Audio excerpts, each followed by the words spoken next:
Hello students, आज हम एक नया अध्याय नया चैप्टर स्टार्ट करते हैं। किस्त क्रय पद्धति, इंस्टॉलमेंट परचेज सिस्टम। इसमें पंजी प्रविष्टि से पहले मैं आपको जानकारी दे दूं कि किस्त क्रय पद्धति होता क्या है, किसे कहते हैं।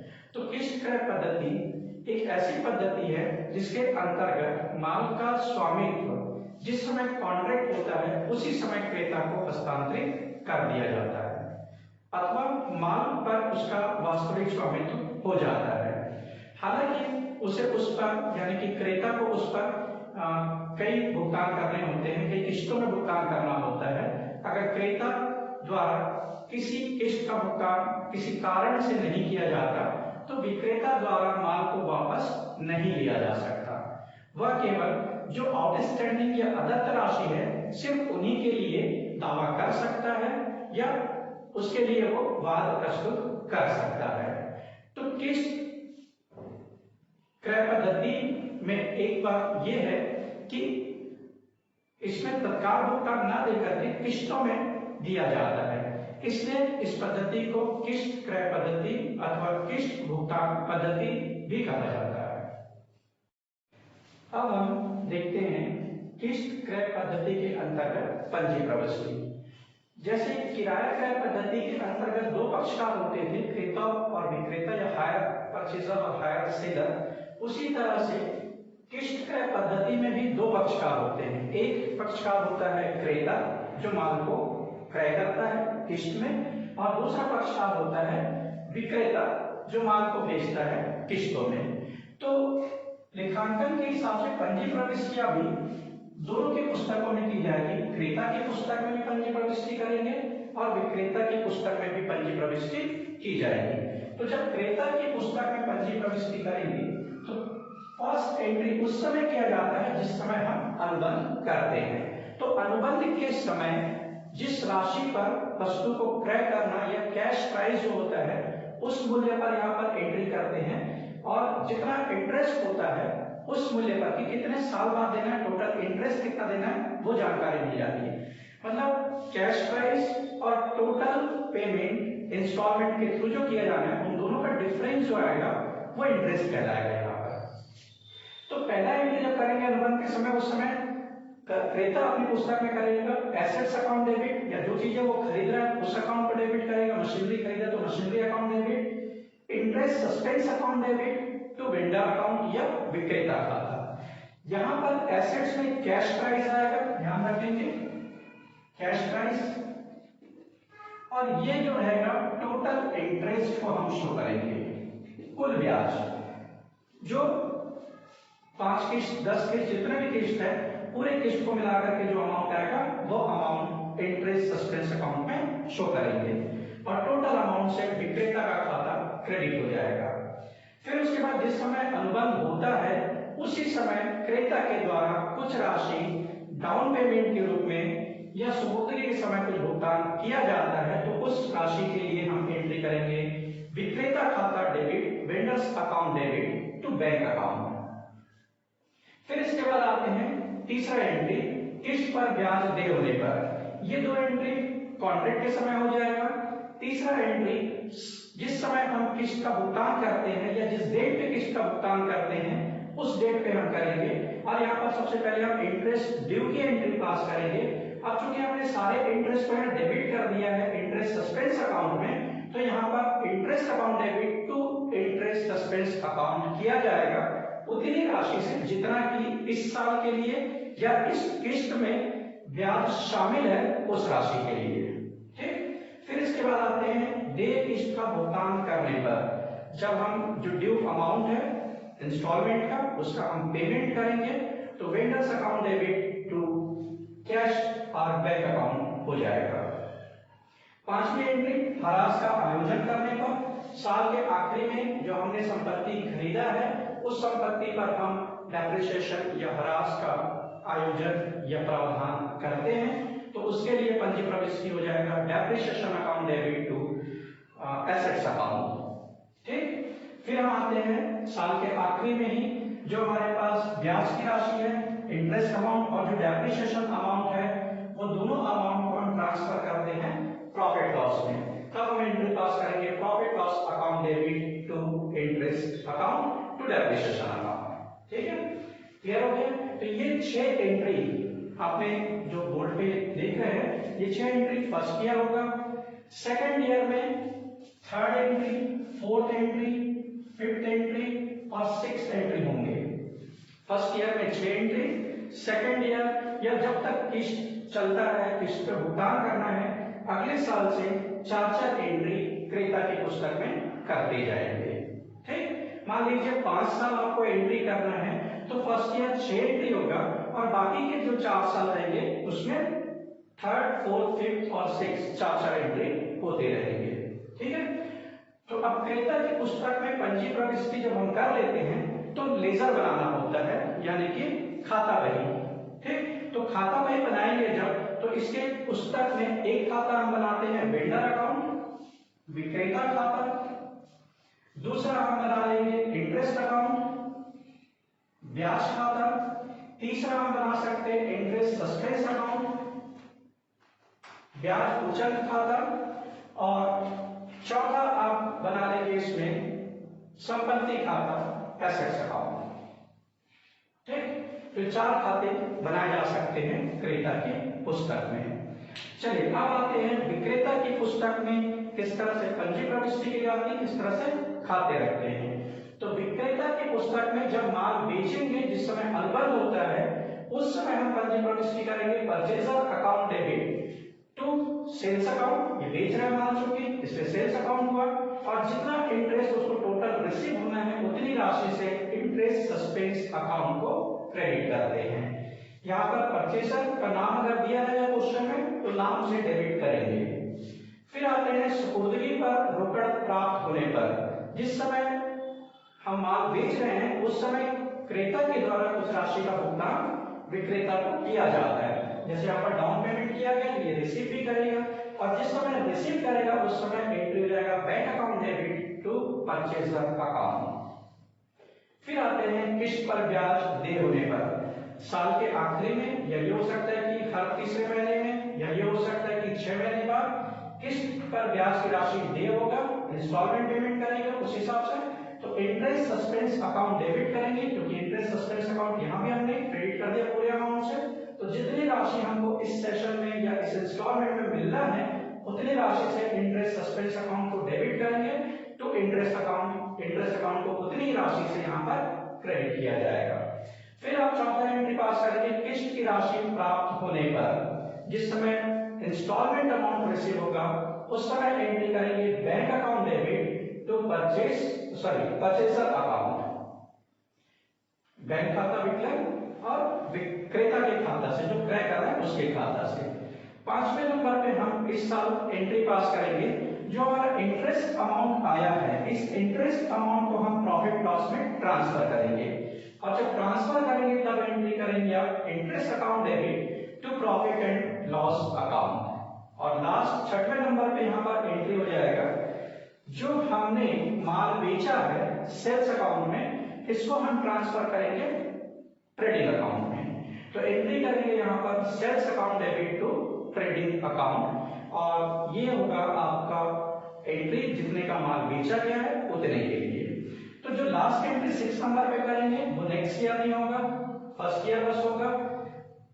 उसके अलावा आपका first entry, second entry first year होगा, यानी कि 3 एंट्री आपको सेकंड ईयर में करने होंगे, थर्ड, फोर्थ और फिफ्थ। तीसरा, चौथा और 5वां एंट्री आने वाले वर्षों में होगा जब तक किस्त की राशि का भुगतान किया जाएगा, और 6 एंट्री पहले साल करेंगे।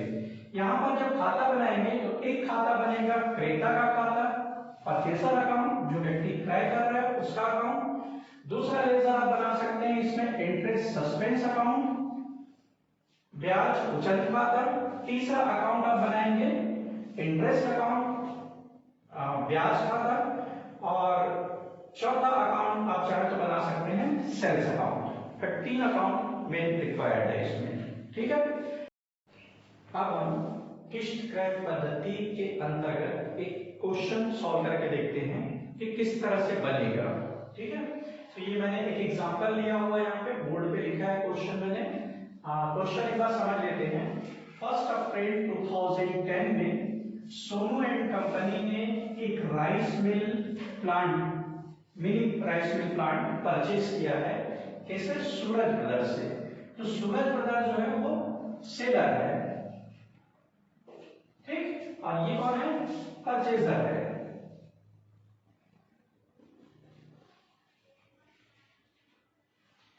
क्रेता कौन है, सोनू एंड कंपनी, और बेच कौन रहा है, सूरज एंड ब्रदर्स। और हायर इंस्टॉलमेंट परचेज सिस्टम से इन्होंने खरीदा है, और इसका जो कैश प्राइस है, नगद मूल्य, वो दिया जा रहा है 44,700, 44,700 रुपए। पेमेंट कैसे करना है, तो पेमेंट के लिए कंडीशन दिया हुआ है, at the time of contract, agreement के टाइम हम पेमेंट करेंगे 12,000 रुपीज, और फिर उसके बाद 3 इंस्टॉलमेंट पेमेंट किया जाएगा। 3 इंस्टॉलमेंट में पेमेंट करना है 12,000 रुपीज ईच इंस्टॉलमेंट, ठीक, 3 किस्त देना है हमको, और एक एक किस्त की राशि कितनी होगी, 12,000 रुपए। तो टोटल हमको 48,000 रुपए का पेमेंट करना है, ठीक है। 5% इंटरेस्ट के साथ पेमेंट करना है हमको, और जो क्रेता है वो 10% की दर से डिमिनिशिंग बैलेंस मेथड यूज करते हुए डेप्रिसिएशन चार्ज करने का डिसीजन लिया है। आपको जर्नल एंट्री पास करना है सोनू एंड कंपनी की बुक्स में, यानी कि क्रेता की पुस्तक में। एक बार क्वेश्चन फिर से देखेंगे, मोटा मोटी मैं बता देता हूँ क्या क्या है।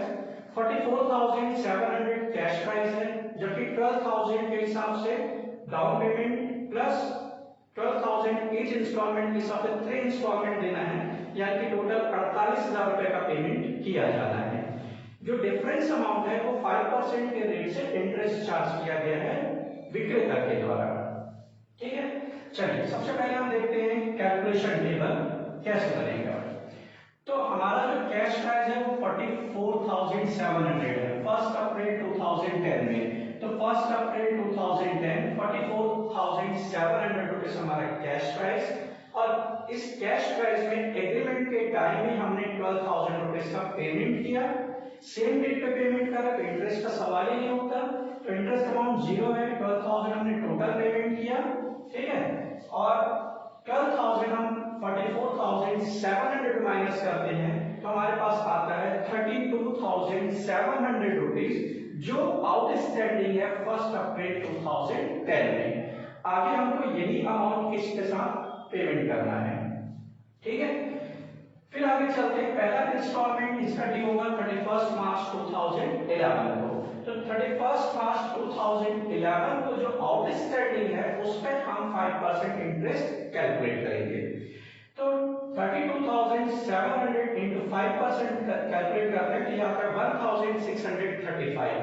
हमारा टोटल इंस्टॉलमेंट है 12,000, जिसमें इंक्लूड है इंटरेस्ट 1,635, इसको माइनस कर देंगे तो हमारे पास आ जाएगा 10,365 रुपीज, जो आउटस्टैंडिंग कैश प्राइस को फर्स्ट इंस्टॉलमेंट में हमने पेमेंट किया।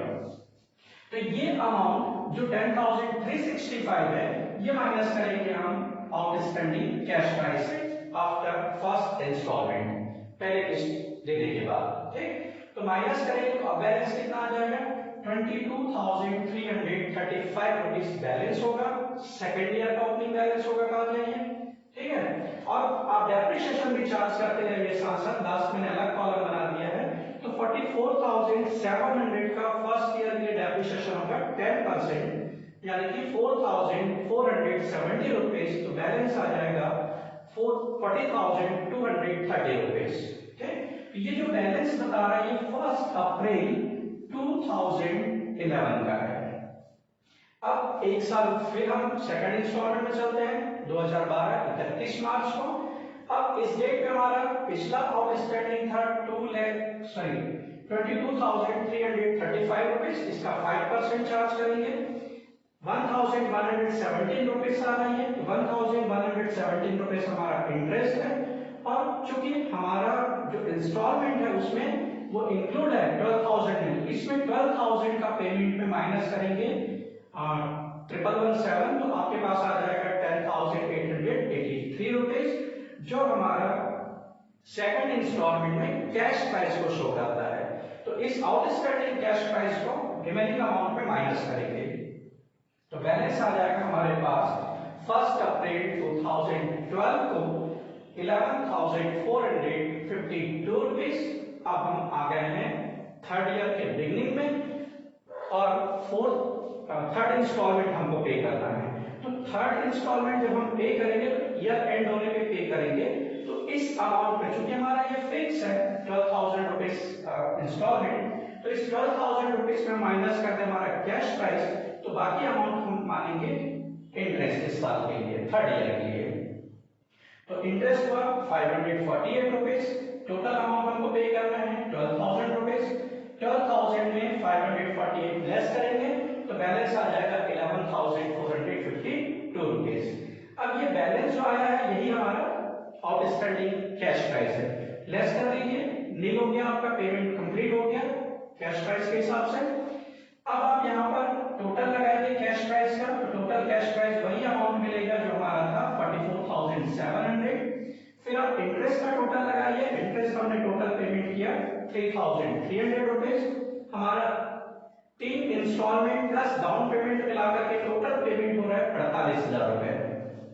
यहाँ पर सेकंड ईयर का भी डेप्रिसिएशन लगाया गया। बैलेंस अमाउंट जो आया 40,230, उस पे 10% चार्ज करेंगे, 4,023 रुपीज डेप्रिसिएशन होगा सेकंड ईयर के लिए।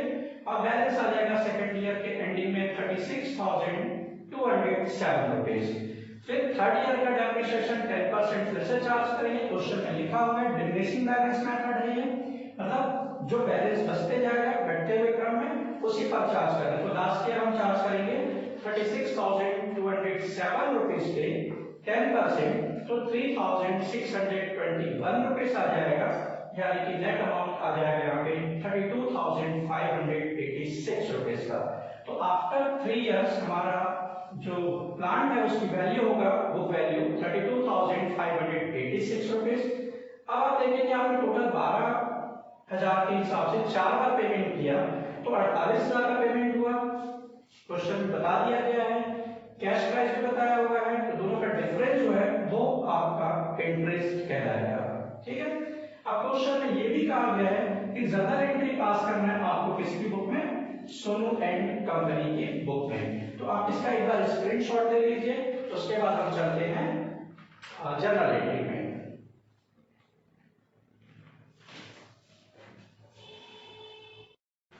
अब हम देखते हैं जनरल एंट्री परचेसर की बुक में। परचेसर यानी कि सोनू एंड कंपनी की पुस्तक में पंजी प्रविष्टि। ठीक है, चलिए फर्स्ट एंट्री परचेस के टाइम होगा। आप क्वेश्चन देखते चलेंगे, टेबल को देखते चलेंगे, तो आपको आंसर भी समझ में आते जाएगा। हमने 1 अप्रैल 2010 में मशीन परचेस किया। हम सोनू की तरफ से, सोनू की कंपनी में बुक में एंट्री कर रहे हैं, तो हम उसी के हिसाब से विचार करते हैं। तो 2010 1 अप्रैल को हमने एक मिनी राइस प्लांट परचेस किया।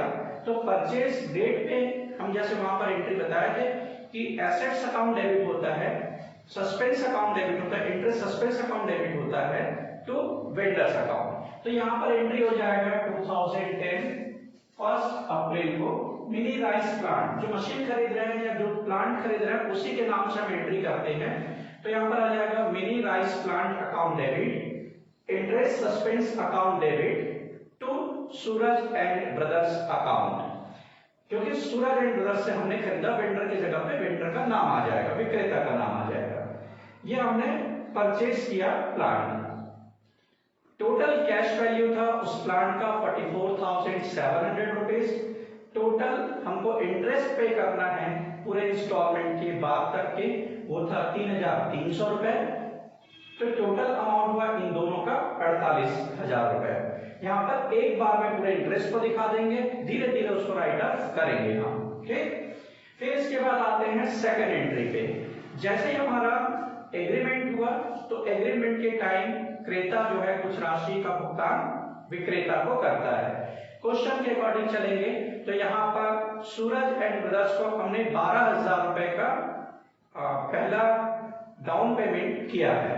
तो यहाँ पर 1 अप्रैल को हम डाउन पेमेंट की एंट्री पास करेंगे तो रिसीवर अकाउंट डेबिट हो जाएगा या वेंडर अकाउंट डेबिट हो जाएगा, या यूं कहा जाए कि Suraj and brothers account debit question के अकॉर्डिंग टू बैंक अकाउंट। तो यहाँ पर 12,000 रुपीज की एंट्री होगी जो हम डाउन पेमेंट के रूप में दे रहे हैं। फिर साल के शुरू में अब कोई एंट्री नहीं है। अब आते हैं 2011 31 मार्च को, और इस डेट पे हम एक साल चूंकि कंप्लीट कर चुके हैं, तो इंटरेस्ट का जो कैलकुलेशन हमने किया था टेबल पे, वहां से देखिए उस इंटरेस्ट की हमको एंट्री पास करनी है। तो यहाँ पर सस्पेंस अकाउंट डेबिट करके हमने पूरे अमाउंट को दिखाया है। अब जितना इस करेंट ईयर में हमने इंटरेस्ट ड्यू करना है और पेमेंट करना है, वो अमाउंट आएगा यहाँ पर। तो इंटरेस्ट ड्यू करते समय एंट्री होगी interest account debit to interest suspense account, और अमाउंट होगा 1635, जो टेबल से लिया गया है फर्स्ट इंस्टॉलमेंट का। फिर इसके बाद आते हैं पहले इंस्टॉलमेंट पेमेंट करने के लिए। फर्स्ट ईयर में फर्स्ट इंस्टॉलमेंट पेमेंट करेंगे, और जब पेमेंट करेंगे तो फिर से एंट्री हो जाएगी Suraj and brothers account debit to bank account, और हमारा पहला इंस्टॉलमेंट 12,000 रुपीज का था, तो वो 12,000 रुपीज से होगा। चूंकि एक साल पूरा हो गया प्लांट को हमको यूज करते हुए, तो हम 31 मार्च को पहले साल में उस पर डेप्रिसिएशन चार्ज करेंगे। तो एंट्री हो जाएगा depreciation account debit to mini rice plant account, और ये अमाउंट कितना होगा, तो टेबल में हमने कैलकुलेट किया था 4,470 रुपीज, वो अमाउंट आ जाएगा। ये डेप्रिसिएशन चार्ज हुआ। ठीक, अब क्या करेंगे, करेंट ईयर का इंटरेस्ट अमाउंट और करेंट ईयर का डेप्रिसिएशन अमाउंट, दोनों अमाउंट को हम ट्रांसफर करेंगे प्रॉफिट एंड लॉस अकाउंट में। जब प्रॉफिट लॉस पे ट्रांसफर करेंगे तो आप देख रहे हैं यहाँ पर दोनों अमाउंट जो है वो डेबिट बैलेंस को शो कर रहा है। तो ऐसे कंडीशन में हम profit and loss account debit करेंगे एंट्री करते समय। तो यहाँ पर वही किया गया, profit and loss account debit to depreciation account to interest account.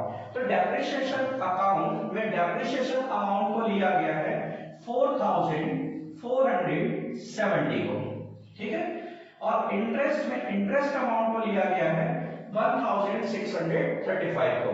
अब इन दोनों का जो टोटल है, ये दोनों का टोटल यहाँ पर आया 6,105 रुपीज प्रॉफिट लॉस है, ठीक है। अब ये जो चार एंट्री है लास्ट के, इंटरेस्ट, पेमेंट, डेप्रिसिएशन चार्ज और ट्रांसफर किया गया जो प्रॉफिट लॉस में, वो चार एंट्री, ये चार एंट्री हम फिर से रिपीट करेंगे सेकंड ईयर में लास्ट में, ठीक है। अब 2010-11 के बाद 11-12 में आते हैं, बिगनिंग में कोई एंट्री नहीं है इसमें, तो 31 मार्च को हम एंट्री पास करेंगे सेकंड इंस्टॉलमेंट के टाइम पे कितना इंटरेस्ट हमको पे करना है उसके लिए। तो interest account debit to interest suspense account फिर से ट्रांसफर करेंगे सस्पेंस अकाउंट से, और इस साल का हमारा जो इंटरेस्ट अमाउंट है वो है 1,117 रुपीज, ठीक। ये इंटरेस्ट सस्पेंस अकाउंट से इंटरेस्ट अकाउंट में ट्रांसफर किया गया है।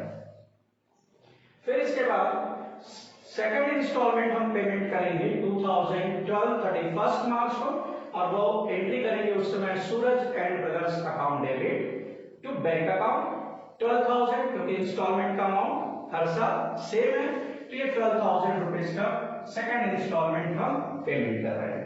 फिर इसके बाद चूंकि सेकंड ईयर कंप्लीट होने को आ गया, तो सेकंड ईयर में भी डेप्रिसिएशन चार्ज करेंगे हम, तो एंट्री हो जाएगा depreciation account debit to mini rice plant account, और अमाउंट कितना होगा, तो ये डिमिनिशिंग बैलेंस मेथड था, पहले जो ओरिजिनल वैल्यू था उसमें हमने माइनस किया प्रीवियस ईयर का इंटरेस्ट डेप्रिसिएशन को, और बचे हुए अमाउंट पे इस साल का डेप्रिसिएशन चार्ज किया गया 10%। ये कैलकुलेशन टेबल में आपको दिखेगा, अमाउंट था 4,023 और ये 4,023 का यहाँ पर डेप्रिसिएशन चार्ज किया गया। फिर आते हैं करंट ईयर का इंटरेस्ट 1,117 और करंट ईयर का डेप्रिसिएशन 4,023, ये दोनों अमाउंट हम ट्रांसफर करेंगे प्रॉफिट लॉस में, तो एंट्री हो जाएगा profit and loss account debit to depreciation account to interest account, ठीक है, ध्यान देंगे। तो यहाँ पर 1,117 रुपीज इंटरेस्ट अमाउंट है, उसको लिखा गया क्रेडिट साइड में, 4,023 डेप्रिसिएशन है, वो क्रेडिट में आया, और इन दोनों का टोटल 5,140 रुपीज आ जाएगा प्रॉफिट एंड लॉस अकाउंट में, ठीक। तो ये तो हुआ सेकेंड ईयर का ट्रांजेक्शन और उससे रिलेटेड जर्नल एंट्री। अब आते हैं लास्ट ईयर में, थर्ड और लास्ट ईयर है ये।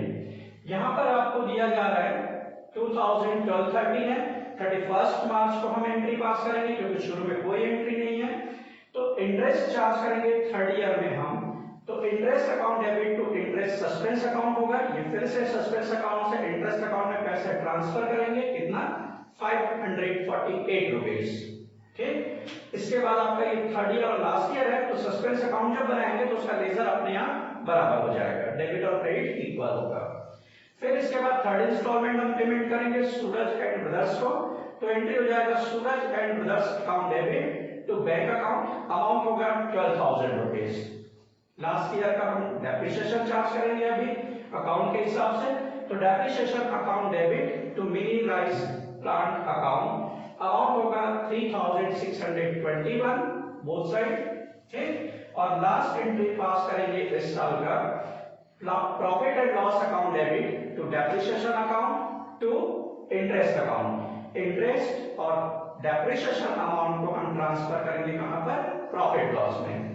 ठीक, तो यहां पर इंटरेस्ट कितना था 548 क्रेडिट किया गया, डेप्रिसिएशन कितना है 3,621 क्रेडिट किया गया, और इन दोनों का टोटल प्रॉफिट लॉस में जाएगा 4,169 रुपीज। ठीक है, तो ये एंट्री आपको समझ में आ गया होगा। एक साल की एंट्री आप अच्छे से याद कर लीजिए, फिर देखिए कि उस एंट्री में से कितनी एंट्री नेक्स्ट ईयर होना है। जनरली 4 एंट्री जो है वो नेक्स्ट ईयर होगा, और वही एंट्री रिपीट होता है, सिर्फ अमाउंट चेंज होते जाता है, ये ध्यान रखेंगे। तो ये तो था इंस्टॉलमेंट परचेस सिस्टम। कैलकुलेशन का टेबल जो बनेगा वो हायर परचेस सिस्टम और इंस्टॉलमेंट परचेस सिस्टम में लगभग सेम है, कोई चेंजेस नहीं है, बस थोड़ा सा एंट्री को आपको ध्यान में रखना है। वहां पर इंटरेस्ट सस्पेंस अकाउंट ओपन नहीं किया जाता, जबकि यहाँ पर इंटरेस्ट सस्पेंस अकाउंट ओपन करके जितना इंटरेस्ट हमको एंड तक देना है वो एक बार में डेबिट कर दिए जाते हैं। ठीक है, तो आपको इंस्टॉलमेंट परचेस सिस्टम समझ में आ गया होगा। क्वेश्चन और बनाइए, प्रैक्टिस कीजिए, निश्चित रूप से आपसे क्वेश्चंस बनेंगे। ठीक, थैंक यू।